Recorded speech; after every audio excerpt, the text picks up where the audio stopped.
نحمده ونصلي على رسوله الكريم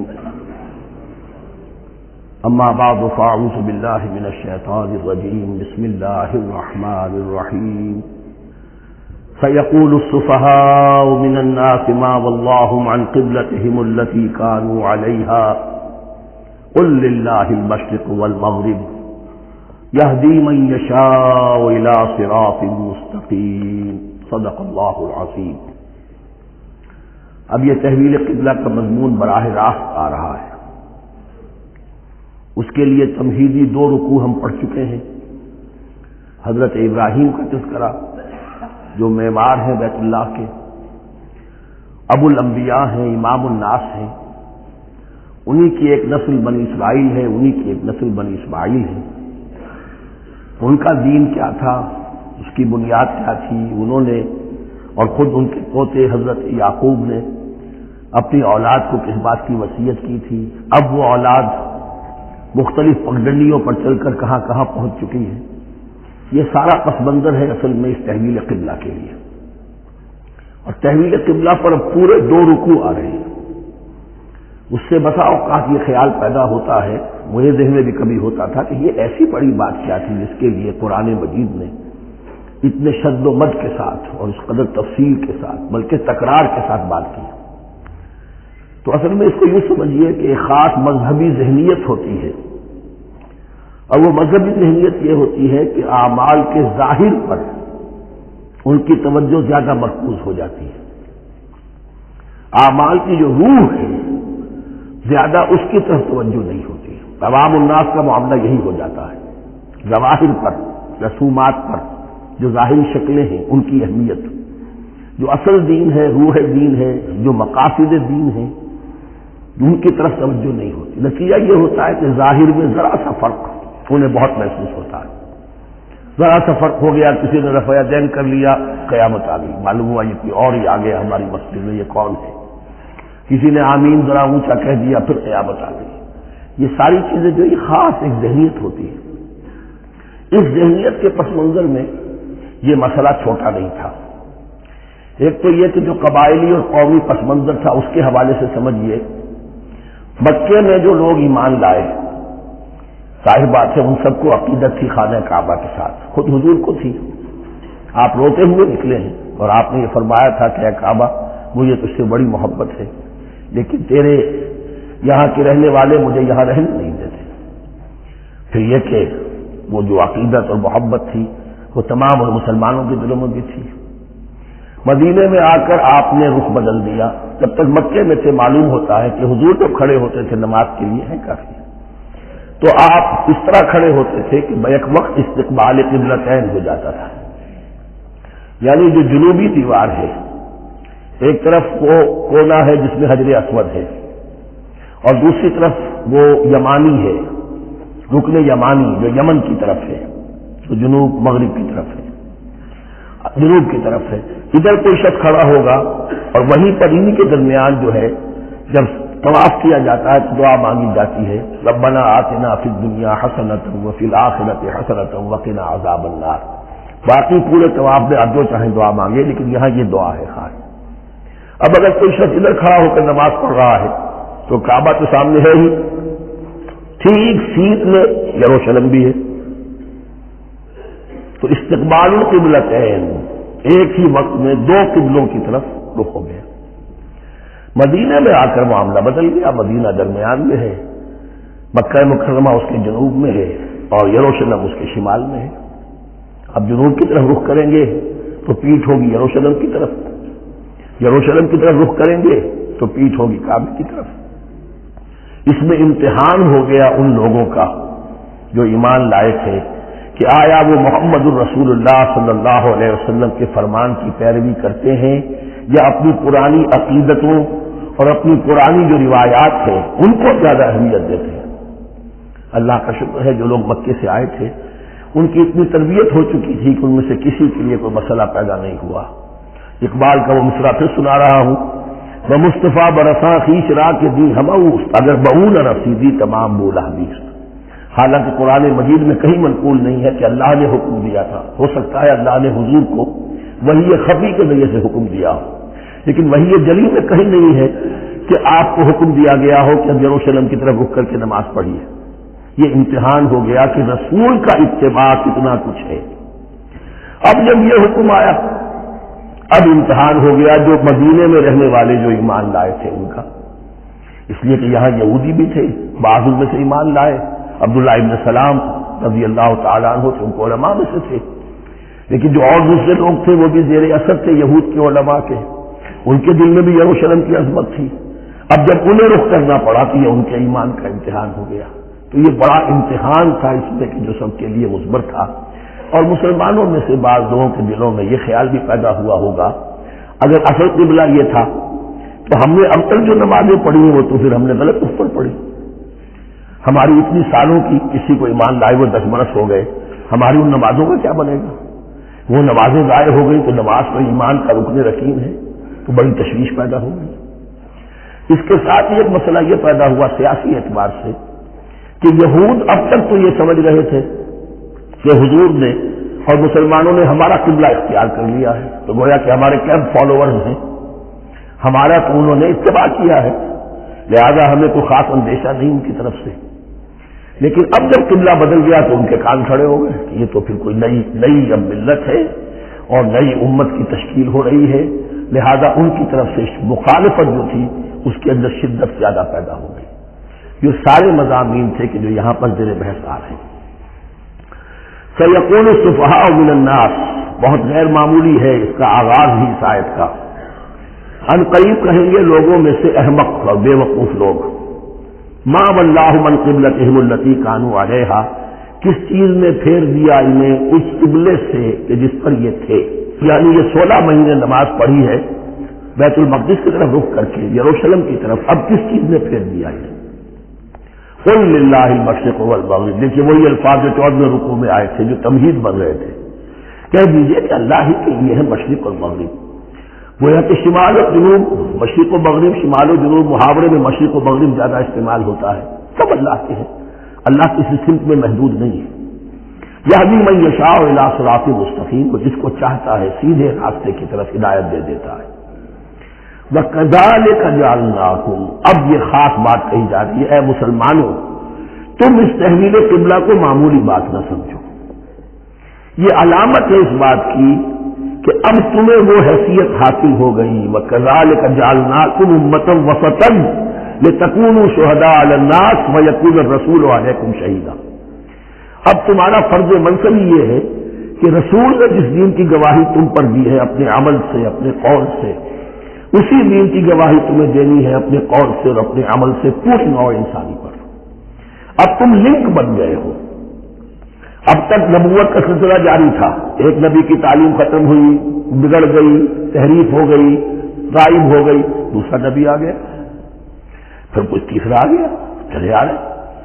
لہذا ہر دور کے اندر اب وہ جو معاملہ تھا تسلسل کے ساتھ چل رہا تھا، اب یہاں نبوت ختم ہو رہی ہے محمد رسول اللہ صلی اللہ علیہ وسلم پر، تو نوع انسانی تو ختم نہیں ہو رہی، ابھی قیامت تو نہیں آئی ہے.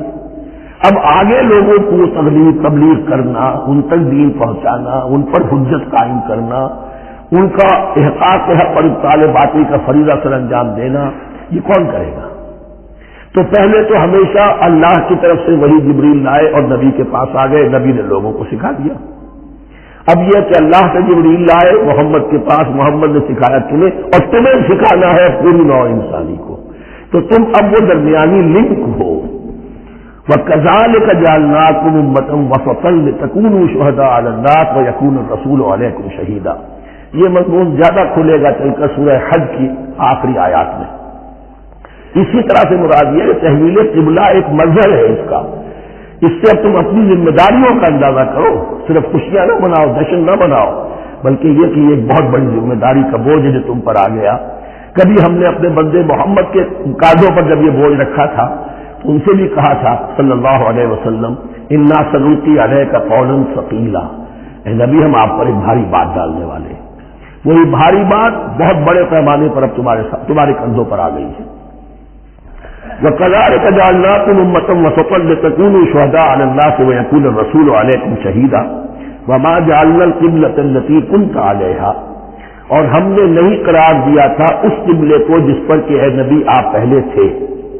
یعنی یہ دو طرح کی بات ہو سکتی ہے. وہی یہ خفی سے اللہ نے فرمایا ہو کہ اے محمد اب کچھ عرصے کے لیے یروشلم کی طرف رخ کر کے نماز پڑھو، وہی یہ جمی میں نہیں ہے. اور یہ بھی ہو سکتا ہے یہ حضور کا اجتہاد ہو اور اسے اللہ نے قبول فرما لیا ہو. دونوں باتوں کا امکان موجود ہے. حضور کے اجتہاد پر اگر اللہ کی طرف سے نفی نہ آئے تو وہ گویا اللہ کی طرف سے.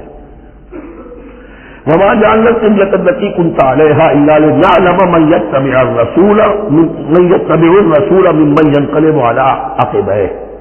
اور نہیں ٹھہرایا تھا ہم نے اس قبلے کو جس پر کہ آپ رہے ہیں مگر یہ جاننے کے لیے کہ کون ہے، یہ ظاہر کرنے کے لیے کہ کون ہے کہ جو اتباع کرتے ہیں رسول کا صلی اللہ علیہ وسلم، اور وہ کون ہے کہ جو اپنی ایڑیوں کے بل لوٹ جاتے ہیں.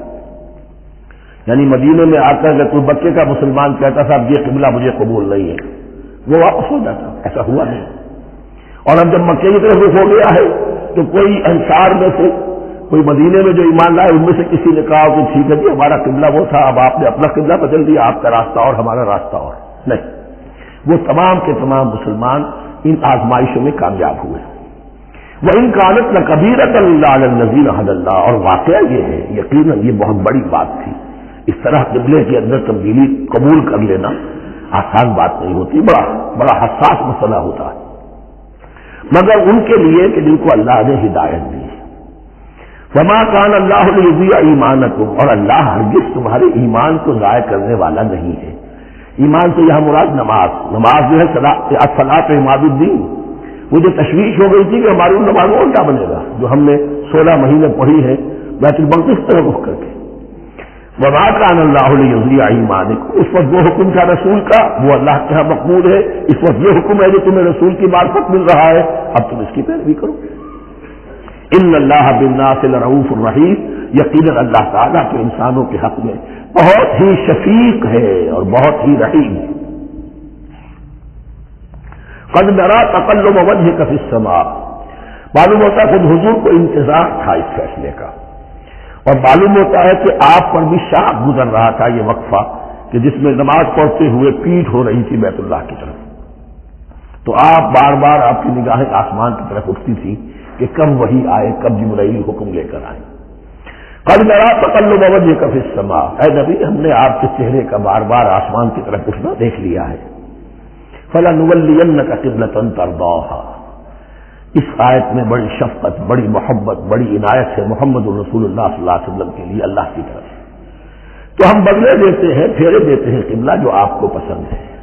ظاہر بات ہے کہ حضور کو جو محبت تھی اور جو بھی آپ کو ایک رشتہ قلبی تھا بیت اللہ کے ساتھ، فلنولینک قبلۃ ترضاها. ہم بدلے دیتے ہیں، بدل دیں گے قبلہ اسی طرف جو آپ کو پسند ہے. فول وجهك شطر المسجد الحرام. تو بس اب پھیر دیجیے اپنے رخ کو مسجد حرام کے رخ پر. وحیث ما کنتم. اور مسلمانوں جہاں کہیں بھی تم ہو، مدینے میں ہو یا کہیں اور ہو، مغرب میں ہو، شمال میں ہو، جنوب میں ہو، کہیں ہو، فولوا وجوہکم شطرہ. تو اپنا چہرہ نماز میں اسی کے رخ پر پھیرو. وَإِنَّ الَّذِينَ أُوتُوا الْكِتَابَ لَيَعْلَمُونَ أَنَّهُ الْحَقُّ مِنْ رَبِّهِمْ. اور جن لوگوں کو کتاب دی گئی تھی وہ جانتے ہیں کہ یہ حق ہے ان کے پروردگار کی طرف سے. تورات میں بھی یہ مذکور تھا کہ اصل قبلہ ابراہیمی وہی تھا، اس لیے کہ یروشلم کو تعمیر کیا ہے حضرت ابراہیم سے کوئی 1000 سال کے بعد حضرت سلیمان نے. یہ جو بھی ہیکل سلیمانی ہے کم سے کم 1000 برس کا فصل ہے حضرت ابراہیم اور حضرت سلیمان. تو حضرت ابراہیم کا قبلہ کون سا تھا؟ تو وہ بھی مولانا امین حسن اصلاحی صاحب نے اردو میں ترجمہ کیا ہے مولانا حمید الدین فراہی کی کتاب کا، اور وہ بہت اہم ہے اس موضوع کو سمجھنے کے لیے. بہت سے مسلمان مفسرین نے بھی اس میں ٹھوکر کھائی ہے. ان الذین اوتوا الکتاب لیعلمون انہ الحق من ربہم وما اللہ بغافل عما یعملون. اور اللہ غافل نہیں ہے اس سے کہ جو وہ کر رہے ہیں. ولئن اتاک الذین اوتوا الکتاب بکل آیۃ ما تبعوا قبلتک. اے نبی آپ ان اہل کتاب کو اگر تمام دلائل بھی دے دیں گے، تمام نشانیاں بھی دکھا دیں گے، تب بھی یہ آپ کے قبلے کی پیروی نہیں کریں گے. وما انت بتابع قبلتہم. اور نہ ہی اب آپ پیروی کرنے والے ہیں ان کے قبلے کی. یہ تو لکم دینکم ولی دین والا معاملہ ہو گیا. وما بعضهم بتابع قبلۃ بعض. حد یہ ہے کہ یہ خود جو ہے آپس میں ایک دوسرے کے قبلے کی پیروی نہیں کرتے. یعنی نصارہ اور یہود اگرچہ یروشلم سب کا قبلہ ہے، لیکن عین یروشلم میں جا کر جو یہودی ہیں وہ مغربی گوشے کو اختیار کرتے تھے، مغرب کی طرف رخ کرتے تھے ہیکل سلیمانی میں، اور جو نصارہ ہے وہ مشرق کی طرف. اس لیے کہ حضرت مریم سلام علیہا نے جو اعتکاف کیا تھا مکانن شرقیہ، وہ جو مکان تھا ان کا جہاں اعتکاف تھا، جہاں فرشتہ ان کے پاس آیا ہے، وہ ہیکل کے کسی شرقی گوشے میں تھا. تو انہوں نے عیسائیوں نے اسی کو اپنا شرقی گوشے کو قبلہ بنا لیا. وما ولئن اتبعت اهواءهم، اور اے نبی اگر بالفرض آپ نے ان کی خواہشات کی پیروی کی، من بعد ما جاءك من العلم، اس کے بعد کہ آپ کے پاس العلم صحیح علم آ چکا ہے، انك اذا لمن الظالمین، تو آپ بھی پھر ظلم کرنے والوں میں سے ہو جائیں گے. معاذ اللہ.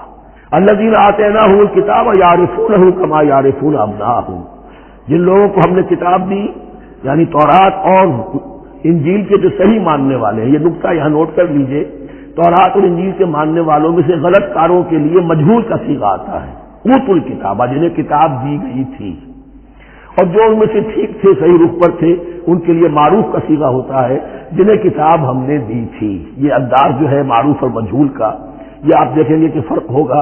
جہاں ان کی کسی غلط بات کا تذکرہ ہوگا الذین اوتوا الکتاب، اور جہاں اچھی بات کا تو وہاں یہ کہ جو آتیناہم الکتاب. الذین آتیناہم الکتاب یعرفونہ کما یعرفون ابناءہم، وہ ایسے ہی پہچانتے ہیں اس کو. ہو کی ضمیر قبلے کی طرف بھی ہے، اور ہو کی ضمیر محمد الرسول اللہ کی طرف بھی ہے، ہو کی ضمیر قرآن کی طرف بھی ہے. ایسے پہچانتے ہیں جیسے اپنے بیٹوں کو. وَإِنَّ فَرِيقًا مِّنْهُمْ، اور یقیناً ان میں سے گروہ وہ ہے لَيَكْتُمُونَ الْحَقَّ وَهُمْ يَعْلَمُونَ، جو جانتے بوجھتے حق کو چھپاتے ہیں. الحق من ربک، یہ حق ہے آپ کے رب کی طرف سے. فلا تکونن من الممترین، تو آپ ہرگز نہ بنے شک کرنے والوں میں. یہ حضور سے خطاب ہو رہا ہے، اور حضور کی وساطت سے اصل میں ہر مسلمان سے خطاب ہو رہا ہے. یہ بات ان سے کہی جا رہی ہے کہ اس میں کوئی شک اپنے پاس مت آنے دو، یہ تو حق ہے تمہارے پروردگار کی طرف سے.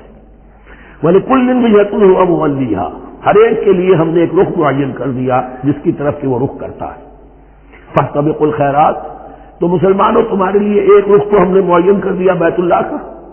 ایک باطنی رخ کیا ہے؟ نیکیوں میں ایک دوسرے سے آگے بڑھنے کی کوشش کرو.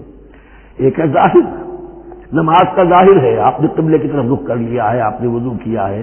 ایک نماز کا باطن ہے، خشوع ہے، خضوع ہے، حضور قلب حاصل ہے، رقت ہے، معلوم ہے کس کے سامنے حاضری ہے.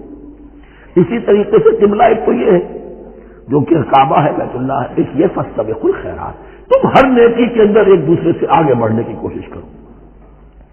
اینما تکونوا یأتی بکم اللہ جمیعا، جہاں کہیں بھی ہوگے اللہ تم سب کو لے آئے گا، جمع کر دے گا. ان اللہ علی کل شیء قدیر، یقینا اللہ تعالی ہر چیز پر قادر ہے. ومن حیث خرجت فول وجهک شطر المسجد الحرام، اور جدھر سے بھی آپ کا نکلنا ہو، کہیں سفر کریں، کہیں بھی جائیں، تو آپ اپنا رخ پھیر دیجئے مسجد حرام کی طرف. وإنه للحق من ربک، اور یہ یقیناً حق ہے آپ کے رب کی طرف سے. وما اللہ بغافل عما تعملون، اور اللہ غافل نہیں اس سے کہ جو تم کر رہے ہو. یہاں بظاہر جو ہے کلام حضور سے ہے، اصل میں مسلمانوں سے خطاب ہے بواسطہ محمد صلی اللہ علیہ وسلم. ومن حيث خرجت فول وجهك شطر المسجد الحرام وحيث ما كنتم فولوا وجوهكم شطرا، اور دیکھو جہاں بھی تم نکلو اپنا رخ کرو مسجد حرام کی طرف. امریکہ میں جاؤ تب بھی رخ ہوگا مسجد حرام کی طرف، روس میں جاؤ رخ تمہارا ہوگا مسجد حرام کی طرف. وحيث ما كنتم، اور اے مسلمانوں جہاں کہیں بھی تم ہو، فولوا وجوهكم شطرا، تو اپنے چہروں کو پھیر دو اسی کے رخ پر. لئلا يكون للناس عليكم حجة، تاکہ نہ رہے لوگوں کے پاس تمہارے خلاف کوئی دلیل. اب اس بات کو سمجھ لیجئے کہ چونکہ تورات میں لکھا ہوا تھا کہ نبی آخر الزمان کا قبلہ کعبہ ہوگا، اگر حضور یہ قبلہ اختیار نہ کرتے تو علماء یہود حجت قائم کرتے مسلمانوں پر کہ دیکھو تورات میں تو یہ لکھا ہے اور انہوں نے وہ اختیار نہیں کیا. تو یہ گویا کہ ان کے اوپر اتمام حجت بھی ہو رہا ہے اور قطع عذر بھی ہو رہا ہے، ان کی حجت کی جڑ بھی کٹ رہی ہے. الا الذین ظلموا منهم، سوائے ان میں سے ان کے جو ظالم ہیں، اعتراض کرنے کے لیے لاکھ انہوں نے پھر بھی ہیلے بہانے بنائی لینے ہیں. فلا تخشوهم، تو مسلمانوں ان سے نہ ڈرو، واخشونی، مجھ سے ڈرو. ولأتم نعمتی علیکم، اور یہ جو تحویل قبلہ ہوئی ہے اور محمد رسول اللہ صلی اللہ علیہ وسلم کی بعثت کی بنیاد پر ایک نئی امت کو شکل دی جا رہی ہے اور اسے اب امامت الناس سے سرفراز کیا جا رہا ہے. وراثت ابراہیمی اب اسے منتقل ہو گئی ہے. یہ اس لیے ہے وَلِ أُتِمَّ نِعْمَتِي عَلَيْكُمْ، اپنی نعمت میں تم پر اس کا اتمام فرما دوں، مکمل کر دوں. وَلَعَلَّكُمْ تَهْتَدُونَ، اور تاکہ تم ہدایت یافتہ بن جاؤ. کما ارسلنا فیکم رسولا، جیسے کہ ہم نے بھیج دیا ہے تم میں ایک رسول. اب یہ دعا ابراہیم و اسماعیل یاد کر لیجئے. ربنا وبعث فیہم رسولا منہم یتلو علیہم آیاتک ویعلمہم الکتاب والحکمۃ ویزکیہم. اب گویا کہ وہاں تو دعا تھی اور یہ 3000 سال کے بعد اس دعا کا ظہور ہو رہا ہے بعثت محمدی کی شکل میں. کما ارسلنا فیکم رسولا منکم، جیسے کہ ہم نے بھیج دیا ہے تم میں رسول اپنا تمہیں میں سے. یتلو علیکم آیاتنا، وہ تلاوت کرتا ہے تم پر ہماری آیات. ویزکیکم، تمہیں پاک کرتا ہے، تزکیہ کرتا ہے تمہارا. ویعلمکم الکتاب والحکمہ، اور تمہیں تعلیم دیتا ہے کتاب و حکمت کی. ویعلمکم ما لم تکونوا تعلمون، اور تمہیں تعلیم دے رہا ہے ان چیزوں کی جو تمہیں معلوم نہیں تھی. یہاں ایک نقطہ بڑا اہم ہے. حضرت ابراہیم اور اسماعیل کی دعا میں جو ترتیب تھی یہاں اللہ نے اس کو بدل دیا ہے. وہاں کیا تھا؟ تلاوت آیات، تعلیم کتاب و حکمت، پھر تزکیہ. یہاں کیا ہے؟ تلاوت آیات، پھر تزکیہ، پھر تعلیم کتاب و حکمت. اب ظاہر بات ہے کہ حضرت ابراہیم حضرت اسماعیل نے جو بات کہی وہ بھی غلط تو نہیں ہو سکتی، لیکن ہم یہ کہہ سکتے ہیں کہ اس کی امپرووڈ فارم یہ ہے جو اللہ تعالیٰ کی طرف سے دی گئی، اس لیے کہ تزکیہ مقدم ہے. اگر نیت صحیح نہیں ہے تو تعلیم کتاب و حکمت مفید نہیں ہوگی بلکہ گمراہی میں اضافہ ہوگا. نیت کج ہے تو گمراہی بڑھتی چلی جائے گی. اور تزکیہ کا حاصل کیا ہے؟ نیت درست ہو جائے، اخلاص، نحن لہ مخلصون. اگر یہ نہیں ہے تو جتنا پڑھو گے، جتنے بڑے عالم ہوگے، شیطان بھی بن سکتے ہو. بڑے بڑے فتنے عالموں نے اٹھائے ہیں. یہ جو دین اکبری تھا یا دین الہی تھا، اکبر کے تو باپ دادا کو کبھی خیال نہیں آ سکتا تھا اس کا. یہ پٹی پڑھانے والے کون تھے؟ ابو الفضل اور فیضی جیسے علماء، بہت بڑے علماء. اسی طرح غلام احمد قادیانی، اس کو اصل میں جو بھی پٹیاں پڑھائی ہیں وہ تو پڑھائی حکیم نور الدین نے جو بہت بڑا عالم تھا، اہل حدیث عالم تھا. تو در حقیقت بہت بڑا عالم ہوگا، اگر اس کی کج ہو گئی نیت تو اس ہی بڑا فتنہ اٹھا دے گا. اس پہلو سے تزکیہ مقدم ہے. اور اس کا ثبوت یہ ہے، یہی مضمون سورہ آل عمران میں آیا، یہی مضمون پھر سورہ جمعہ میں آئے گا. وہاں بھی ترتیب یہی ہے، تینوں جگہ پر اللہ کی طرف سے ترتیب یہی ہے. یتلو علیکم آیاتنا ویزکیکم، تمہیں ہماری آیات پڑھ کر سنا رہا ہے اور تمہارا تزکیہ کرتا ہے. ویعلمکم الکتاب والحکمہ، اور اس تزکیے کے بعد پھر تعلیم کتاب و حکمت. ویعلمکم ما لم تکونوا تعلمون، اور تمہیں سکھا رہا ہے جو کچھ کی علم تمہیں حاصل نہیں تھا. فاذکرونی اذکرکم، بس مجھے یاد رکھو، میں تمہیں یاد رکھوں گا. یہ بہت بڑا میثاق ہے، بہت بڑا وعدہ ہے، بہت بڑا وعدہ. اور یہاں تک حدیث میں پھر اس کی شرح آئی ہے، میرا بندہ اگر مجھے اپنے دل میں یاد کرتا ہے میں بھی اسے اپنے جی میں یاد کرتا ہوں. اور میرا بندہ اگر میرا ذکر کسی محفل میں کرتا ہے تو میں اس سے بہت اعلیٰ محفل میں اس کا ذکر کرتا ہوں. اس کی محفل تو بہت بلند و بالا ہے، ملائے اعلیٰ کی محفل ہے، فرشتے ملائکہ مقربین کی محفل ہے. خدا خود میرے محفل بود اندر لامکا خسرو، محمد سب محفل بود سب جائے کہ من بودم. اب خسرو کس عالم میں تھے جب یہ شعر کہہ گئے ہیں؟ تو بہرحال ہے تو صحیح، ایک محفل تو ہے. میں اس سے بڑی بہتر محفل میں ان کا تذکرہ کرتا ہوں. فاذکرونی اذکرکم واشکروا ولا تکفرون، اور میرا شکر کرو، میری نعمتوں کا ادراک کرو، اس کا شعور حاصل کرو، اس پر زبان سے بھی شکر ادا کرو، اپنے عمل سے بھی، جوارح سے بھی ان نعمتوں کا حق ادا کرو. یہاں وہ 18 رکوع ختم ہو گئے.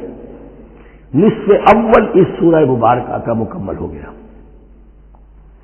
اب آگے سے خطاب ہے، یا ایھا الذین آمنوا. ایک نئی امت آ گئی، چارٹر اس کا آ گیا. کیوں بنایا گیا تمہیں؟ لتکونوا شہداء علی الناس ویکون الرسول علیکم شہیدا. تم اب لنک ہو ہمیشہ ہمیشہ کے لیے محمد اور پوری نوع انسانی کے درمیان. اسی لیے وہ حدیث بھی تو ہے جو علماء حق ہوتے ہیں ان کے بارے میں فرمایا، علماء امتی کا انبیاء بنی اسرائیل، میری امت کے علماء کا مقام وہی ہے جو بنی اسرائیل کے علماء کا، اس لیے کہ نبوت تو ختم ہو گئی محمد پر صلی اللہ علیہ وسلم، لیکن یہ کتاب تو ہے، اس کا پہنچانا تو ہے، اس کو عام تو کرنا ہے، حجت تو قائم کرنی ہے، اور صرف تبلیغ سے نہیں عمل کر کے دکھانا ہے، وہ نظام قائم کر کے دکھانا ہے جو محمد عربی نے قائم کیا صلی اللہ علیہ وسلم، تب حجت قائم ہوگی۔ اس کے لیے تمہیں قربانیاں دینی ہوں گی، مشکلیں جھیلنی ہوں گی، جان و مال کا نقصان برداشت کرنا ہوگا، آرام سے گھر بیٹھے ٹھنڈے پیٹوں، کفر جگہ نہیں چھوڑ دے گا اور حق نہیں آ جائے گا، کفر کو ہٹانے کے لیے اور باطل کو ختم کرنے کے لیے اور حق کو قائم کرنے کے لیے تن من دھن تمہیں لگانے ہوں گے۔ اب دیکھیے وہ قول آ رہی ہے، یا ایھا الذین آمنوا استعینوا بالصبر والصلاۃ، یہی وہ الفاظ تھے کہ وہ جو 7 آیتیں تھیں جن کو میں نے کہا تھا خطاب میں بنی اسرائیل میں وہ بمنزلہ فاتحہ ہیں، ان میں الفاظ آئے تھے واستعینوا بالصبر والصلاۃ وانھا لکبیرۃ الا علی الخاشعین الذین یظنون انہم ملاقو ربہم وانہم الیہ راجعون۔ اب وہی خطاب یہاں ہو رہا ہے، یا ایھا الذین آمنوا استعینوا بالصبر والصلاۃ، یہ میں بیان وہاں کر چکا ہوں، ان اللہ مع الصابرین، جان لو کہ اللہ صبر کرنے والوں کے ساتھ ہے۔ اس بیعت سے کیا مراد ہے؟ ایک بات تو متفق علیہ ہے، اللہ کی مدد، اللہ کی تائید، اللہ کی نصرت ان کے شامل حال ہے۔ باقی یہ کہ اللہ تعالیٰ جہاں کہیں بھی ہم ہیں ہمارے ساتھ ہے، کس طرح ہے یہ ہم نہیں جانتے، لیکن یہ فرمایا ہے اس نے کہ میں تو تمہاری لگے جان سے بھی زیادہ قریب ہوں۔ وَلَا تَقُولُوا لِمَن يُقْتَلُ فِي سَبِيلِ اللَّهِ أَمْوَاتٌ، اب پہلے ہی قدم پر قتل کی بات آ گئی، شرط اول قدم ہی نفس کے مجنو باشی، پہلا قدم یہ ہے جانے دینے کے لیے تیار ہو جاؤ۔ وَلَا تَقُولُوا لِمَن يُقْتَلُ فِي سَبِيلِ اللَّهِ أَمْوَاتٌ، مت کہو ان کو کہ جو اللہ کی راہ میں قتل ہو جائیں مردہ، وہ مردہ نہیں ہے، بل احیاء، وہ زندہ ہے، وَلَٰكِن لَا تَشْعُرُونَ، لیکن تمہیں اس کا شعور نہیں ہے۔ شہداء جو اللہ کی راہ میں قتل ہو جائیں ان کے لیے یوم آخر تک کا انتظار نہیں ہے، ان کی براہ راست جنت میں داخلہ ملتا ہے۔ قیل ادخل الجنہ قال یا لیت قومی یعلمون بما غفر لی ربی وجعلنی من المکرمین، وہاں تاخیر نہیں ہے، لہذا وہ تو زندہ ہیں۔ یہی مضمون پھر آئے گا سورہ آل عمران میں اور زیادہ نکھر کر، وَلَنَبْلُوَنَّكُمْ بِشَيْءٍ مِّنَ الْخَوْفِ وَالْجُوعِ۔ اب یہ ہے کہ پہلے سے دکھا دیا، اللہ تعالیٰ دھوکہ نہیں دینا چاہتا۔ دیکھ لو جس راہ میں قدم رکھا ہے اب آزمائشیں آئیں گی، تکلیفیں آئیں گی، رشتہ دار ناراض ہوں گے، بیوی شوہر سے لڑے گی، شوہر بیوی سے لڑے گا، اولاد والدین سے جدا ہوگی، یہ سب کچھ ہوگا، فساد ہوگا، فتور ہوگا، تصادم ہوگا، جان و مال کا نقصان ہوگا۔ وَلَنَبْلُوَنَّكُمْ، ہم لازماً آزمائیں گے تمہیں بِشَيْءٍ مِّنَ الْخَوْفِ، خوف کی کیفیت سے، والجوع، بھوک، فاقے، کیسے کیسے فاقے آئے، کیا ہوا ہے غزوہ احزاب میں، کیا ہوا ہے جو اس سے بعد جو جیش العسرہ ہے، تبوک کی جنگ ہے، وَنَقْصٍ مِّنَ الْأَمْوَالِ وَالْأَنفُسِ وَالثَّمَرَاتِ، اور نقصانات ہوں گے مالی بھی جانی بھی، اور ثمرات۔ اب ثمرات یہاں دو معنی دے رہا ہے، کیونکہ مدینے والوں کی جو تھی اصل جو ان کی معیشت تھی وہ زرعی تھی، پھل، خاص طور پر کھجور، یہ ان کی پیداوار تھی، جسے آج کل آپ کہتے ہیں کیش کراپ جو ہے ان کی، وہ یہ تھی۔ اب ایسا بھی ہوگا کہ فصل تیار کھڑی ہے، اگر اسے اتارا نہ کھجور سے تو ضائع ہو جائے گی، اور ادھر سے تبوک کا حکم آ گیا نکلو اللہ کی راہ، یہ ساری فصل ضائع ہو جائے گی۔ امتحان ہو گیا کہ نہیں؟ اور اس کے علاوہ ایک اور ہے اس کا مفہوم، انسان کچھ بہت محنت کرتا ہے، جد و جہد کرتا ہے، کیریئر بناتا ہے، اپنا ایک مقام بنا لیتا ہے اس کیریئر میں، اس پروفیشن میں، اس راستے پر آتا ہے تو کچھ اور ہی شکل اختیار کرنی پڑتی ہے۔ وہ تجارت کے زمانے میں جو محنت کی تھی، وہ کیریئر کو اب جمانے میں جو محنت کی تھی، وہ سارا کا سارا معاملہ جو ہے وہ کھو کر پھر اس وادی میں آنا پڑتا ہے۔ وَلَنَبْلُوَنَّكُمْ، یہ بھی ثمرات ہے نا، محنت کے ثمرات۔ وَلَنَبْلُوَنَّكُمْ بِشَيْءٍ مِّنَ الْخَوْفِ وَالْجُوعِ وَنَقْصٍ مِّنَ الْأَمْوَالِ وَالْأَنفُسِ وَالثَّمَرَاتِ وَبَشِّرِ الصَّابِرِينَ، اور اے نبی بشارت دیجئے صابروں کو، صبر کرنے والوں کو۔ یہ کون ہے؟ الذین اذا اصابتهم مصیبۃ، وہ لوگ کہ جن کو جب بھی کوئی مصیبت آئے قالوا انا للہ وانا الیہ راجعون، وہ کہتے ہیں ہم اللہ ہی کے تو ہیں، اللہ ہی کی طرف ہمیں لوٹ جانا ہے۔ کل بھی جانا تھا، آج چلے جائیں، حاضر ہیں، جتنی جلدی بلا لیں۔ نشان مرد مومن باتوں وہ کہ مرد آیا تبسم پر لگے اس کو۔ مرد مومن کی تو نشانی یہی ہے کہ جب موت آئے تو مسرت کے ساتھ اس کے چہرے پر، اس کے ہونٹوں پر مسکراہٹ ہو۔ یہی میں نے کہا تھا لکمس ٹیسٹ یہ ہے کہ بندہ مومن اس دنیا میں زیادہ رہنے کی خواہش نہیں کر سکتا۔ لائف از اے لائبلٹی، جو لمحہ آ رہا ہے اس کا حساب دینا ہوگا۔ تو جتنی عمر بڑھ رہی حساب بڑھ رہا ہے، it's not an asset, it's a liability. اور الدنیا سجن المومن و جنت الکافر، یہ تو مومن کے لیے ایک قید خانہ ہے، ہاں کافروں کی جنت ہے۔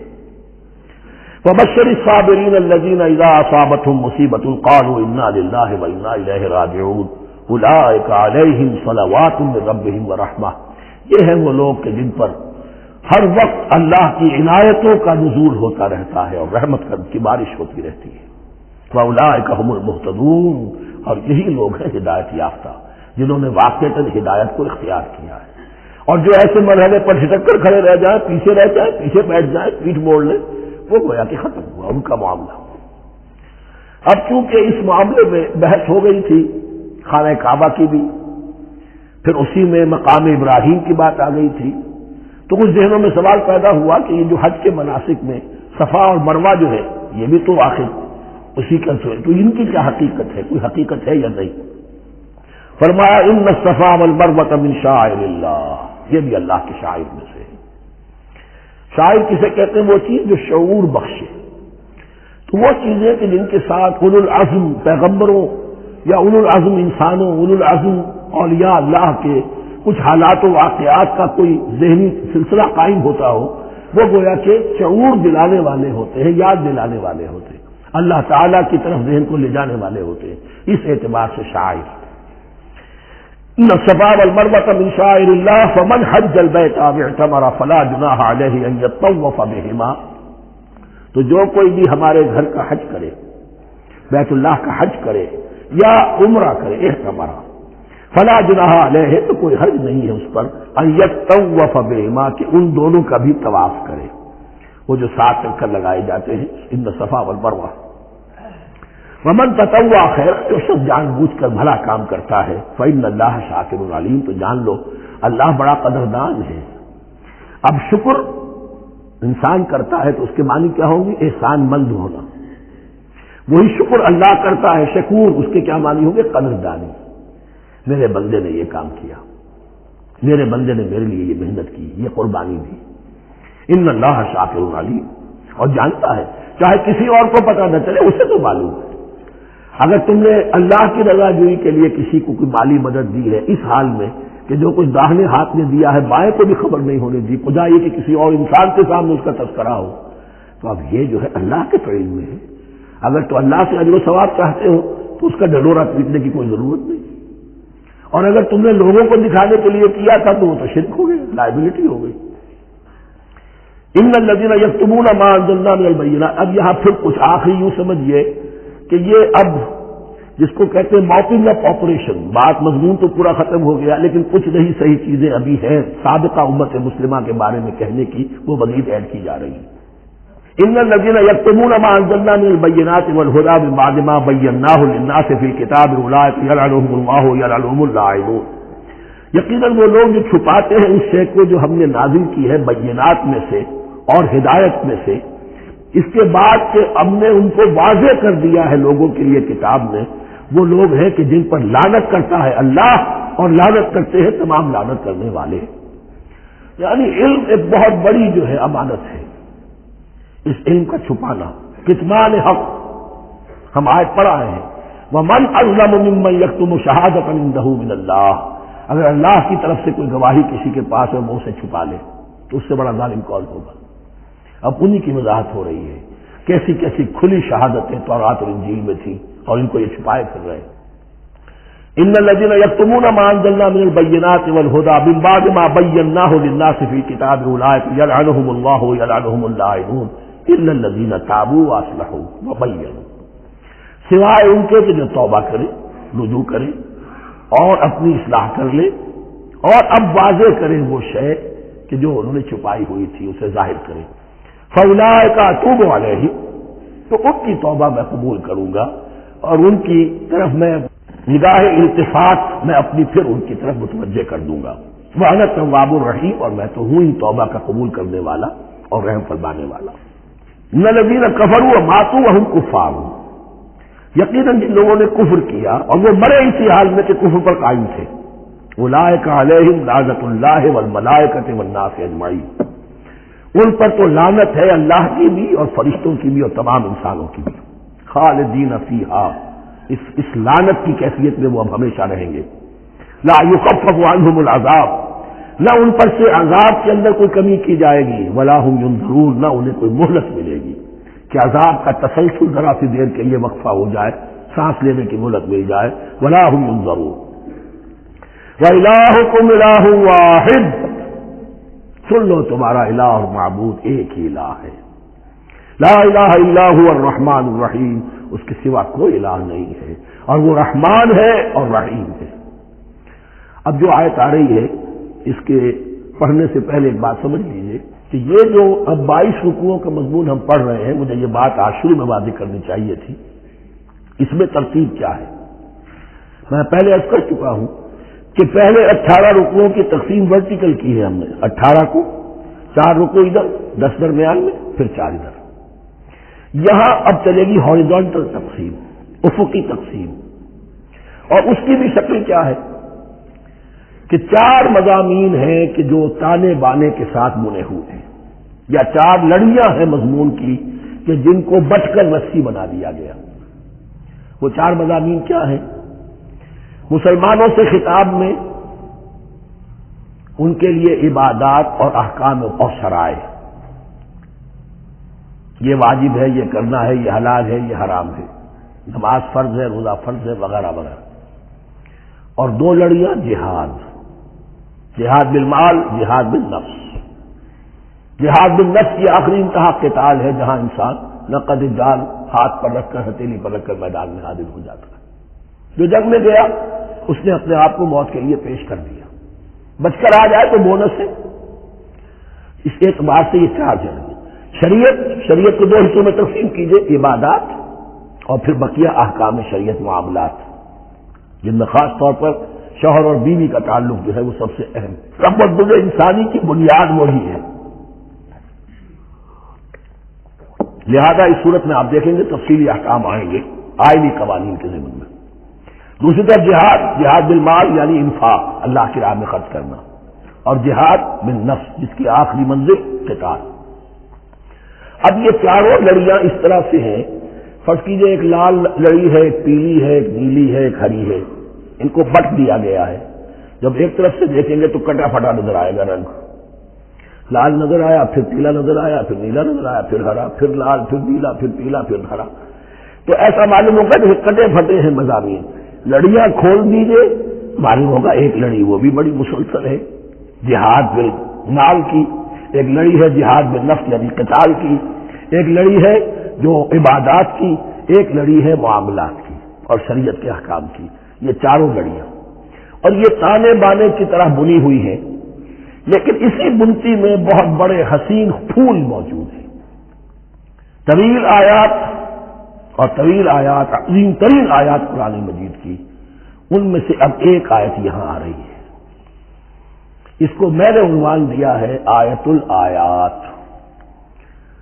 ان فی خلق السماوات والارض واختلاف اللیل والنہار والفلک التی تجری فی البحر بما ينفع الناس وما انزل الله من السماء من ماء فاحیا به الارض بعد موتها وبث فيها من كل دابة وتصريف الرياح والسحاب المسخر بين السماء والارض لآيات لقوم يعقلون۔ اتنے فینومینا آف نیچر کسی ایک آیت میں جمع نہیں ہے قرآن میں۔ اللہ تعالیٰ تمام فینومینا آف نیچر کو اپنی آیتیں قرار دیتا ہے، آسمان اور زمین کی تخلیق، رات اور دن کا الٹ پھیر مختلف جگہوں پر، اور یہ جو ستارے ہیں اور یہ جو بھی نباتات ہیں زمین کی، ان میں سے آیتیں ہی آیتیں۔ لیکن ان آیت الآیات کو جس طرح یہاں ایک آیت میں سمویا ہے، یہ حکمت کا ایک بہت بڑا پھول ہے، بہت بڑا پھول جو ان 4 لڑیوں کی بنتی کے اندر آ گیا ہے۔ یقیناً آسمان اور زمین کی تخلیق میں اور رات اور دن کے الٹ پھیر میں اور اس جہاز میں یا کشتی میں جو چلتی ہے سمندر میں یا دریاؤں میں وہ سامان لے کر جو لوگوں کو نفع دیتا ہے، بما ينفع الناس وما انزل اللہ من السماء من ماء، اور اس پانی میں کہ جو اللہ نے اتارا ہے آسمان سے، فاحیا به الارض بعد موتها، اور پھر اس سے وہ زندہ کر دیتا ہے زمین کو اس کے مردہ ہو جانے کے بعد۔ بے آب و گیا زمین پڑی تھی، بارش ہوئی ہے، اسی میں سے روئندگی آ گئی ہے۔ وبث فیہا من کل دابہ، اور یہ تمام حیوانات اور چرند اور پرند جو اس کے اندر پھیلا دیے گئے ہیں۔ وتصریف الریاح ہے، اور یہ ہواؤں کا چلنا جو ہے، کبھی پڑوا چل رہی ہے، کبھی پشچمی چل رہی ہے، کبھی مشرق سے آ رہی ہے، کبھی مغرب سے آ رہی ہے، تصریف الریاح ہے۔ والسحاب المسخر بین السماء والارض، اور ان بادلوں میں کہ جو معلق کر دیے گئے آسمان اور زمین کے درمیان۔ لآیات لقوم یعقلون، ان سب میں آیات ہیں، نشانیاں ہیں ان لوگوں کے لیے جو عقل سے کام لیں۔ ان کو دیکھو اور ان کے خالق کو، مدبر کو پہچانو۔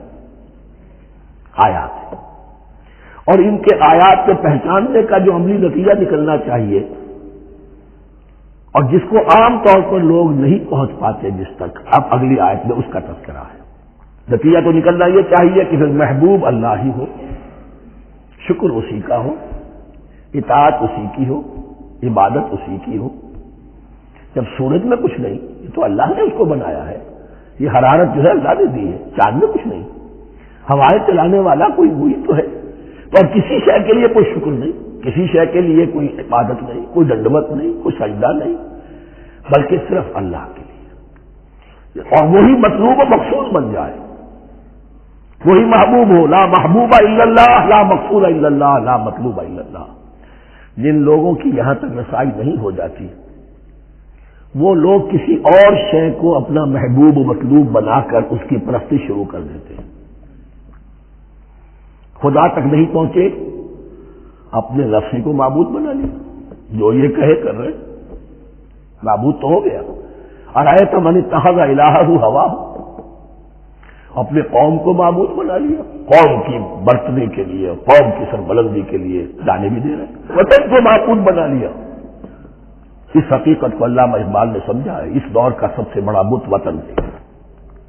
اس دور میں میں اور ہے، جام اور ہے جم اور، ساقی نے بنا کی روش لطف و ستم اور، تہذیب کے آذر نے ترشوائے صنم اور، مسلم نے بھی تعمیر کیا اپنا حرم اور، ان تازہ خداؤں میں بڑا سب سے وطن ہے، جو پیرہن اس کا ہے وہ مذہب کا کفن ہے۔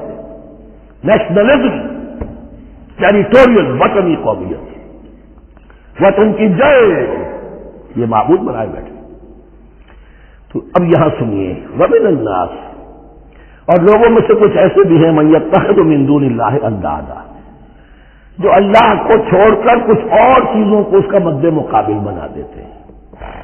وطن کو بنا لیا، قوم کو بنا لیا، ہیومنزم، انسانیت، نوع انسانی، ہم اس کے خدمتگار ہیں، ہم اس کی بہتری کے لیے کام کر رہے ہیں، یہ بھی ایک معبود بن گیا۔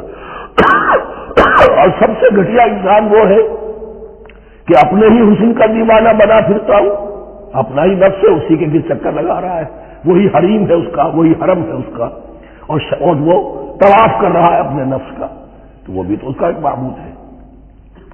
لوگوں میں سے وہ بھی ہیں کہ جو اللہ کو چھوڑ کر کسی اور چیز کو اس کا مد مقابل بنا دیتے ہیں۔ یحبونہم کحب اللہ، اور ان سے محبت کرنے لگتے ہیں جیسی کہ اللہ سے کرنی چاہیے۔ یہ فلسفہ ہے اصل میں، ہندی میں سے آدرش کہتے ہیں، عربی میں نصب العین، انگلش میں آئیڈیل۔ ہر باشعور انسان کسی شے کو اپنا آئیڈیل بناتا ہے اور اس سے پھر محبت کرتا ہے، اس کے لیے جیتا ہے، اس کے لیے مرتا ہے، قربانیاں دیتا ہے، اثار کرتا ہے، قوم کے لیے قربانی، وطن کے لیے قربانی، فلاح کے لیے قربانی، خود اپنی ذات کے لیے قربانی۔ یحبونہم کحب اللہ، یہ سارے کام تو اللہ کے لیے کرنے کے تھے، جیو اللہ کے لیے، مرو اللہ کے لیے، محبت اس سے کرو۔ ان صلاتی و نسکی و محیای و مماتی للہ رب العالمین۔ تم نے اپنی یہ ساری نسبتیں کسی اور شے کے ساتھ وابستہ کر دی، تم نے اللہ کا مد مقابل تراش لیا۔ نی تراشت فکر ماں ہر دم خدا بندے دیگر، رست از یک بند تا استاد در بندے دیگر۔ انسان معبود تراشتا رہتا ہے اپنے ذہن سے اور ان کے لیے محبت کرتا ہے، جانیں دیتا ہے، قربانیاں دیتا ہے۔ وَمِنَ النَّاسِ مَن يَتَّخِذُ مِن دُونِ اللَّهِ أَندَادًا يُحِبُّونَهُم كَحُبِّ اللَّهِ، یہ مضمون بھی سورہ حج میں زیادہ واضح ہوگا۔ وَالَّذِينَ آمَنُوا أَشَدُّ حُبًّا لِلَّهِ، پھر یہ لٹمس ٹیسٹ کا لفظ میری زبان پر آ رہا ہے، اور جو لوگ واقعتاً صاحب ایمان ہوتے ہیں ان کی شدید ترین محبت ہوتی ہے اللہ کے ساتھ۔ اگر یہ نہیں ہے، اگر یہ نہیں تو بابا پھر سب کہانیاں ہیں۔ کوئی شے اللہ سے زیادہ محبوب ہو گئی وہ تمہاری معبود ہے، تم نے اللہ کو چھوڑ دیا، چاہے وہ دولت ہی ہے، چاہے عبد الدینار و عبد الدرہم، ہلاک و برباد ہو جائے درہم و دینار کا بندہ۔ نام عبد الرحمان ہے، حقیقت میں عبد الدینار ہے۔ دینار آنا چاہیے، حرام سے آئے، حلال سے آئے، جائز سے آئے، ناجائز سے آئے، تو معبود اللہ نہیں ہے، معبود دینار ہے۔ ہندو نے یہ کیا کہ لکشمی دیوی کی ایک مورتی بنا کر پوجنا شروع کر دیا، یہ لکشمی دیوی اگر ذرا مہربان ہو جائے گی دولت آ جائے گی۔ ہم نے کہا ہٹاؤ درمیان کے لنک کو، سیدھے ہی دولت کو کیوں نہ پوجو، پیٹرو ڈالر کو پوجو، ڈالر کو پوجو، ترک وطن کرو، ماں باپ کو چھوڑو یہاں سلگتا ہوا کہ مر رہے ہیں اور کوئی ان کا بیٹا ان کی بیٹی ان کے پاس نہیں، کس لیے؟ ڈالر۔ کون معبود ہوا؟ وَمِنَ النَّاسِ مَن يَتَّخِذُ مِن دُونِ اللَّهِ أَندَادًا يُحِبُّونَهُم كَحُبِّ اللَّهِ وَالَّذِينَ آمَنُوا أَشَدُّ حُبًّا لِلَّهِ وَلَوْ يَرَى الَّذِينَ ظَلَمُوا إِذْ يَرَوْنَ الْعَذَابَ أَنَّ الْقُوَّةَ لِلَّهِ جَمِيعًا، اور کاش کہ دیکھ لیتے یہ لوگ جو اس شرک میں اور اس گناہ میں مبتلا ہیں، ظلم شرک کے معنی، جب وہ دیکھیں گے عذاب کو اور یہ بات واضح ہو جائے گی کہ قوت تو ساری کی ساری اللہ کے ہاتھ میں ہے، کسی کے پاس کچھ نہیں۔ وَأَنَّ اللَّهَ شَدِيدُ الْعِقَابِ، اور یہ کہ اللہ سزا شدید العذاب، اللہ سزا دینے میں بہت سخت ہے۔ اس وقت آنکھ کھلے گی تو فائدہ کیا ہوگا؟ اب آنکھ کھلے تو فائدہ ہے۔ استبرأ الذین اتبعوا من الذین اتبعوا، اب انسانی معاشرے کے اندر یہ ہوتا ہے، کچھ لوگ ہوتے ہیں لیڈر لوگ جو اپنے پیچھے لوگوں کو لگا لیتے ہیں، چاہے ڈیماگوگز ہوں، چاہے مذہبی جو ہے وہ مسندوں کے والی ہوں، اپنے پیچھے لگاتے ہیں، اور ان کے پیچھے لگنے والے جو ہیں وہ یہ سمجھتے ہوئے ان کی عزت بھی ہے، ان کا احترام بھی ہے، ان کے نیچے دبے بھی ہوئے، ان کا پیچھے پیچھے چلتے ہیں۔ قیامت کے دن وہ تبرہ کریں گے کہ تم نے ہمیں مروایا، ہم تمہاری پیروی کرتے رہے، ہم نے سمجھا تم جو کہہ رہے ہیں وہ ٹھیک ہے، ہم نے تمہیں اپنا لیڈر مانا۔ اب وہ اعلان برات کریں گے، اللہ ہمارا ان سے کوئی تعلق نہیں۔ استبرأ الذین اتبعوا، اور اس کے جواب میں پھر وہ کریں گے ہمارا تم سے کوئی تعلق نہیں۔ اس روز کے جن لوگوں کا اجتماع کیا گیا تھا دنیا میں، لیڈر لوگ، وہ ان لوگوں سے جنہوں نے پیروی کی تھی ان سے تبرہ کریں گے۔ وَرَأَوُا الْعَذَابَ وَتَقَطَّعَتْ بِهِمُ الْأَسْبَابُ، اور وہ دیکھ لیں گے عذاب کو، نگاہوں کے سامنے جہنم آ جائے گی اور تمام رشتے منقطع ہو جائیں گے۔ یوم یفر المرء من اخیہ وامہ وابیہ وصاحبتہ وبنیہ لکل امرئ منہم یومئذ شأن یغنیہ یود المجرم لو یفتدی من عذاب یومئذ ببنیہ وصاحبتہ واخیہ وفصیلتہ التی تؤویہ ومن فی الارض جمیعا ثم ینجیہ۔ ہر انسان چاہے گا میرے باپ کو، بیٹے کو، بھائی کو، ماں کو، بیوی کو، اولاد کو، تمام انسانوں کو چھوڑ دو جہنم میں، خدا کے لیے کسی طرح مجھے بچا لو۔ تقطعت بہم الاسباب، سارے رشتے منقطع ہو جائیں، جن رشتوں کی وجہ سے حرام کو حلال اور حلال کو حرام کر رہے ہو، جن کی دلجوئی کے لیے حرام کی کمائی کرتے ہو، جن کی دلجوئی کے لیے دین کے راستے سے آگے نہیں بڑھ رہے ہو، دین کے راستے میں بیوی ناراض نہ ہو جائے، گھر والے ناراض نہ ہو جائے، بتقطعت بہم الاسباب، یہ سارے رشتے یہیں تک کے لیے ختم ہو جائیں۔ وقال الذین اتبعوا، اور جو ان کے پیروکار سے وہ کہیں گے لو ان لنا کرۃ، اگر کہیں ہمیں دنیا میں لوٹنا نصیب ہو جائے، فنتبرأ منہم کما تبرؤوا منا، تو ہم بھی ان سے اسی طرح برات کریں گے جیسے آج یہ ہم سے برات کر رہے ہیں۔ کذالک یریہم اللہ اعمالہم حسرات علیہم، اس طرح اللہ ان کو دکھائے گا ان کے اعمال حسرتیں بن جائیں گے، کاش کہ ہم نے سمجھا ہوتا، کاش کہ ہم نے ان کی پیروی نہ کی ہوتی، کاش کہ ہم نے ان کو اپنا لیڈر اور اپنا ہادی و رہنما نہ مانا ہوتا۔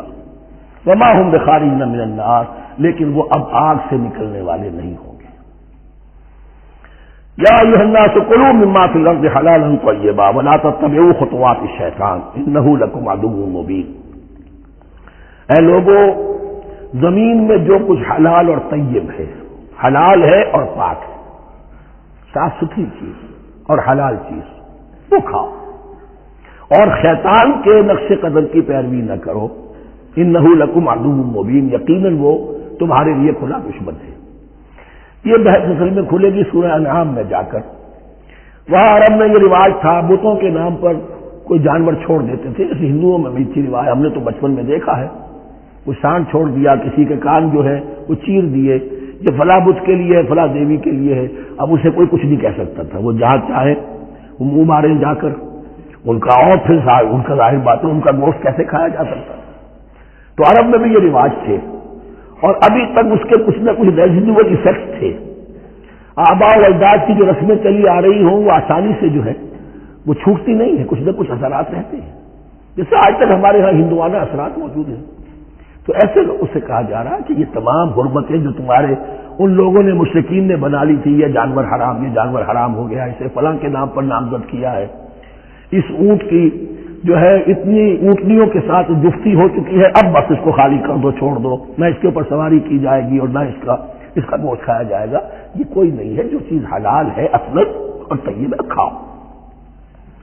انما یامرکم بالسوء والفحشاء، یقیناً شیطان تمہیں حکم دیتا ہے بدی کا اور بے حیائی کا، وان تقولوا علی اللہ ما لا تعلمون، اور اس کا کہ تم کہو اللہ کی طرف نسبت کر کے جو تم جانتے نہیں ہو، کہ اللہ نے حرام کیا۔ بھائی تمہیں کہاں معلوم؟ کوئی دلیل لاؤ، کسی کتاب میں دکھاؤ کہ اللہ نے یہ چیز حرام کر دی۔ وَإِذَا قِيلَ لَهُمُ اتَّبِعُوا مَا أَنزَلَ اللَّهُ قَالُوا بَلْ نَتَّبِعُ مَا أَلْفَيْنَا عَلَيْهِ آبَاءَنَا، اور جب ان سے کہا جاتا ہے اتباع کرو اس کی جو اللہ نے نازل کیا ہے، قالوا وہ کہتے ہیں بل نتبع ما ألفينا عليه آباءنا، ہم تو پیروی کریں گے اس کی جس پر ہم نے پایا اپنے آباء و اجداد کو۔ اب لو كان آباؤهم لا يعقلون شيئا ولا يهتدون، کیا وہ اپنے آباء و اجداد ہی کی پیروی کرتے رہیں گے، خواہ ان کے آباء و اجداد نہ کسی بات کو سمجھ پائے ہوں نہ ہدایت یافتہ ہوئے۔ میں نے عرض کر دیا تھا کہ سورہ بقرہ میں جہاں دعوت تیسرے رکوع کی پہلی آیت شروع ہوئی، یا ایھا الناس اعبدوا ربکم الذی خلقکم والذین من قبلکم لعلکم تعقلون، وہ بھی تو مخلوق تھے جیسے تم مخلوق ہو، تم سے خطا ہو سکتی ہے ان سے بھی ہوئی، تم غلطی کر سکتے ہو انہوں نے بھی کی۔ ومثل الذین کفروا کمثل الذی ینطق بما لا یسمع الا دعاء ونداء، لہذا تمثیل کے اندر ایک پیچیدگی ہے کہ بظاہر ترجمہ تو یہ ہوگا کہ مثال ان لوگوں کی جنہوں نے کفر کیا اس شخص کی سی ہے جو پکار رہا ہے ایسی چیز کو جو نہ سنتا ہے نہ سمجھتا ہے۔ ہاں یہ پتہ چلتا ہے کہ کچھ پکار رہا ہے، جانور ہوتے ہیں انہیں اور کیا سمجھ میں آتا۔ تو یہاں پہ اصل میں تمثیل میں مراد یہ ہے کہ حضور صلی اللہ علیہ وسلم اور مسلمان ان لوگوں کو جو سمجھانے کی کوشش کر رہے ہیں ان میں سے کچھ ایسے بھی ہیں کہ جو کچھ نہیں سمجھتے، دعا اور ندا تو ہے، صم بکم عمی فهم لا یعقلون، لیکن وہ بہرے بھی ہیں، گونگے بھی ہیں، اندھے بھی ہیں، وہ عقل سے کام نہیں لیتے۔ یا ایھا الذین آمنوا کلوا من طیبات ما رزقناکم، اے اہل ایمان کھاؤ ان تمام پاکیزہ چیزوں میں سے جو ہم نے تمہیں دی ہیں، واشکروا للہ، اللہ کا شکر ادا کرو، ان کنتم ایاہ تعبدون، اگر تم واقعتاً اسی کی عبادت کرنے والے ہو۔ جیسا کہ میں نے عرض کیا سورۃ الانعام میں یہ ساری چیزیں آئیں گی اور تفصیل سے۔ انما حرم علیکم المیتۃ والدم ولحم الخنزیر وما اہل بہ لغیر اللہ، بنیادی طور پر اللہ تعالی نے وہ کھانے کے جو اہل عرب میں اس وقت رائج تھے ان میں سے 4 چیزوں کی حرمت کا اعلان کیا ہے بار بار، مکی صورتوں میں بار بار ہوا ہے اور یہاں پھر یہ مدنی صورت کے اندر گویا کہ آخری بار۔ انما حرم علیکم، آخری بار نہیں بلکہ یہ پھر سورہ مائدہ میں پھر آئے گا مضمون، انما حرم علیکم المیتۃ، اللہ نے تم پر حرام کیا مردار کو، جو اپنی آپ موت مر گیا، ذبح نہیں کیا گیا، والدم، اور خون حرام ہے نجس ہے، اسی لیے جو ذبح کرنے کا ہمارا طریقہ ہے وہ یہ ہے کہ صرف گردن کو کاٹا جائے تاکہ اس میں شریانے وغیرہ کٹ جائے اور اکثر جو ہے خون جسم کا نکل جائے، اگر جھٹکا کیا جائے جیسے سکھ کرتے تھے، ایک ہی تلوار کے وار سے گردن اڑا دی بکری کی، یا یہ کہ جیسے کہ یورپ وغیرہ میں ہوتا ہے، تو پھر وہ خون اندر رہ جاتا ہے جسم کے، اس کے اندر پھر وہ اینٹھن نہیں ہوتی اس حیوان کے جسم میں کہ جس سے خون جو ہے وہ باہر چلا جائے، تو وہ لحم الخنزیر، اور تیسری چیز ہے خنزیر کا گوشت، اور چوتھی چیز وما اہل بہ لغیر اللہ، اور وہ کہ جس پر پکارا گیا ہو کسی کا نام اللہ کے سوا۔ اب اس میں ایک چیز تو یہ ہے کہ جسی شے کو ذبح کرتے ہوئے کسی بت کا، کسی دیوی کا، کسی دیوتا کا تذکرہ کیا، وہ تو حرام مطلق ہو ہی گیا، اس کا گوشت کھانا حرام مطلق ہے۔ لیکن اسی کے تابع یہ ہوگا کسی بزرگ کا قرب حاصل کرنے کے لیے اس کے مزار پر لے جا کر وہاں ذبح کیا جا رہا ہے، پوچھیں گے تو ہم تو اللہ کے لیے ذبح کر رہے ہیں، تو اللہ کے لیے تو اپنے گھر میں بھی کر سکتے تھے ذبح، یہاں کیوں لائے ہو؟ اس کو تم نے کسی اعتبار سے اس صاحب قبر کا جو ہے اس کا تقرب حاصل کرنے کا ذریعہ بنایا۔ یہ چیزیں بھی اسی کی تابع ہو جائیں گی۔ اللہ کے لیے کرنا تو ہر جگہ کر سکتے ہیں، ہم تو صرف ایصال ثواب کے لیے کر رہے ہیں، تو اپنے گھر میں بیٹھ کر کرو گے تو کیا ایصال ثواب نہیں ہو جائے گا؟ ٹھیک ہے اللہ، ہم یہ خرچ کر رہے ہیں، ہم نے یہ جانور ذبح کیا ہے تیرے لیے، اس کا ثواب جو ہے فلاں کو پہنچا دے۔ یہ ہے چار چیزیں بنیادی طور پر۔ فمن اضطر غیر باغ ولا عاد، ان میں بھی ایک رعایت ہے، اگر کوئی مضطر ہو گیا ہے، مجبور ہو گیا ہے، جان نکل رہی ہے اور کوئی شے کھانے کو نہیں، لیکن دو شرطیں پوری ہو، غیر باغ ولا عاد، وہ اس حرام کی طرف رغبت نہ رکھتا ہو اور نہ جو ناگزیر حد ہے جان بچانے کی اس سے آگے بڑھے، صرف جان بچانے کے لیے مردار کا گوشت بھی کھا سکتا ہے، سور کا گوشت بھی کھا سکتا ہے، جو بھی چاہے جان بچانے کے لیے یہ رک سکتے ہیں، لیکن اس شے کی طرف کوئی رغبت اور میلان طبیعت میں نہ ہو، یہ اللہ تو جانتا ہے۔ اگر تو معاملہ اس سے ہے تو اس سے تو چھپی ہوئی بات نہیں، اور جتنا ناگزیر ہے جان بچانے کے لیے اس سے آگے نہ بڑھے۔ فلا اسم علیہ، ان دو شرطوں کے ساتھ جان بچانے کے لیے حرام چیز بھی کھائی جا سکتی ہے۔ ان اللہ غفور الرحیم، یقیناً اللہ غفور الرحیم۔ ان الذین یکتمون ما انزل اللہ من الکتاب ویشترون به ثمنا قلیلا، یقیناً وہ لوگ جو چھپاتے ہیں اس کو جو اللہ نے نازل کیا ہے کتاب میں سے اور فروخت کرتے ہیں انہیں بہت حقیر سی قیمت پر، اولئک ما یاکلون فی بطونہم الا النار، یہ لوگ نہیں بھر رہے اپنے پیٹوں میں مگر آگ۔ ولا یکلمہم اللہ یوم القیامہ، اللہ ان سے کلام نہیں کرے گا قیامت کے دن۔ ولا یزکیہم، نہ انہیں پاک کرے گا۔ ولہم عذاب علیم، ان کے لیے دردناک عذاب ہے۔ اولئک الذین اشتروا الضلالۃ بالہدی، یہ ہیں وہ لوگ کہ جنہوں نے ہدایت دے کر ضلالت خرید لی ہے۔ والعذاب بالمغفرہ، اور مغفرت اللہ کی اپنے ہاتھ سے دے کر عذاب خرید لیا ہے۔ فما اصبرہم علی النار، تو کتنا ہے ان کا حوصلہ آگ کے لیے، بڑے صابر ہیں جہنم کی آگ کے لیے، کس طرح تیاری کر رہے ہیں۔ ذالک بان اللہ نزل الکتاب بالحق، یہ اس لیے کہ اللہ نے تو کتاب نازل کی حق کے ساتھ۔ وَإِنَّ الَّذِينَ اخْتَلَفُوا فِي الْكِتَابِ لَفِي شِقَاقٍ بَعِيدٍ، اور یقیناً جن لوگوں نے کتاب اور شریعت میں پھر یہ پگڈنڈیاں نکالی، اختلاف کی، وہ بڑی ہی دشمنی میں اور بڑی ہی شقاوت کے اندر مبتلا ہو گئے۔ بارک اللہ لی ولکم فی القرآن العظیم ونفعنی وإیاکم بالآیات والذکر الحکیم۔